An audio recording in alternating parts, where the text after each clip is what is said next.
ಎಲ್ಲರಿಗೂ ಪ್ರೈಸಲು ಕರ್ತನಾಮಕ್ಕೆ ಮಹಿಮುಂಟಾಗಲಿ. ನಾನು ಮೇಧಕಲ್ಲಿದ್ದೀನಿ ನೋಡ್ರಿ, ಸುಂದರವಾಗಿರುವಂಥ ಮೇಧಕ್ ಒಂದು ದೇವಾಲಯ. ಆ ದಿನಗಳಲ್ಲಿ ಕರ್ತನ ಸೇವಕರು ಬಂದು ಈ ಮೇಧಕ್ ಪಟ್ಟಣದಲ್ಲಿ ಸುವಾರ್ತೆಯನ್ನು ಸಾರಿ ಕಟ್ಟಿರುವಂಥ ಒಂದು ಸುಂದರವಾದ ಸಭೆ. ಇಲ್ಲಿ ನೋಡುವಾಗ ಅನೇಕ ಜನ ಕ್ರಿಸ್ತ ನಂಬಿಕೆಯಲ್ಲಿರುವಂಥ ಮಕ್ಕಳು ಆರಾಧನೆಯಲ್ಲಿ ಬರುತ್ತಿರುವುದನ್ನು ನಾವು ನೋಡ್ತಾ ಇದ್ದೇವೆ. ಕರ್ತನಿಗೆ ಮಹಿಮೆ ಉಂಟಾಗಲಿ. ಅದೇ ರೀತಿಯಾಗಿ ಬನ್ನಿರಿ, ನಾವು ಅದೇ ರೀತಿಯಾಗಿ ಇದೇ ಮೇಧಕ್ ಪಟ್ಟಣದಲ್ಲಿ ಸುಂದರವಾಗಿರುವಂಥ ದೇವಾಲಯದ ಹತ್ರ ಒಂದು ಶಿಲುಬೆಯನ್ನು ನೋಡ್ತಾ ಇದ್ದೇವೆ.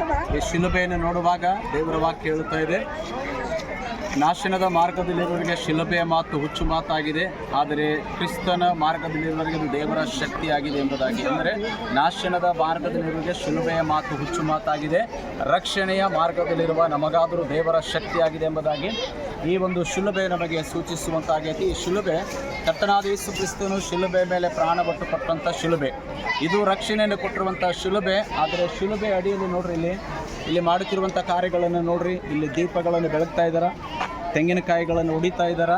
ಕ್ರಿಸ್ತನ ಮಕ್ಕಳು ಮಾಡುವಂಥ ಕಾರ್ಯ ಇದು ಅಲ್ಲ ಎಂಬುದಾಗಿ ನನಗೆ ದೇವರ ವಾಕ್ಯದ ಮೂಲಕವಾಗಿ ತೋರಿಸ್ತಾ ಇದೆ. ಯಾಕಂದರೆ ಶಿಲುಬೆ ಎನ್ನುವಂಥದ್ದು ನಮಗೆ ರಕ್ಷಣೆಯನ್ನು ಕೊಡ್ತಾ ಇದೆ, ಶಿಲುಬೆ ಎನ್ನುವಂಥದ್ದು ನಮಗೆ ಸ್ವರ್ಗವನ್ನು ಕೊಡ್ತಾ ಇದೆ. ಆದರೆ ಕ್ರಿಸ್ತನ ನಂಬಿದಂಥ ಮಕ್ಕಳು ಮಾಡುತ್ತಿರುವಂಥ ಕಾರ್ಯಗಳನ್ನು ನೋಡ್ರಿ, ಇದು ದೇವರ ವಾಕ್ಯಕ್ಕೆ ವಿರುದ್ಧವಾಗಿದೆ ಎಂಬುದಾಗಿ ನನಗೆ ದೇವರ ವಚನದ ಪ್ರಕಾರ ನನಗೆ ಅನಿಸ್ತಾ ಇದೆ. ಮೇಧಕ್ ಪಟ್ಟಣದಲ್ಲಿ ಜನ ಹಿಂದೂ ಸಂಪ್ರದಾಯದಲ್ಲಿ ಮಾಡುವಂಥ ಪದ್ಧತಿಗಳನ್ನು ಇಲ್ಲಿ ಮಾಡ್ತಾ ಇದ್ದಾರೆ. ಈ ಶಿಲುಬೆ ಇದು ರಕ್ಷಣೆಯನ್ನು ಕೊಡುವಂಥ ಒಂದು ಶಿಲುಬೆ ಆಗೈತಿ. ಇದು ಶಿಲುಬೆಯನ್ನು ನಾವು ನೋಡುವಾಗ ಕ್ರಿಸ್ತನು ಶಿಲುಬೆ ಮೇಲೆ ಪ್ರಾಣವನ್ನು ಕೊಟ್ಟಂಥ ಶಿಲುಬೆ.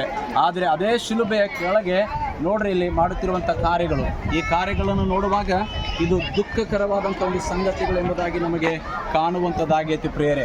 ಆದ್ದರಿಂದ ಈ ಶಿಲುಬೆಯನ್ನು ಇದು ನಾಶನದ ಮಾರ್ಗದಲ್ಲಿರುವ ರಕ್ಷಿಸುವುದಕ್ಕಾಗಿ ಕ್ರಿಸ್ತನು ಶಿಲುಬೆ ಮೇಲೆ ಪ್ರಾಣವನ್ನು ಕೊಟ್ಟಂಥ ಒಂದು ಸುಂದರವಾದ ಶಿಲುಬೆ.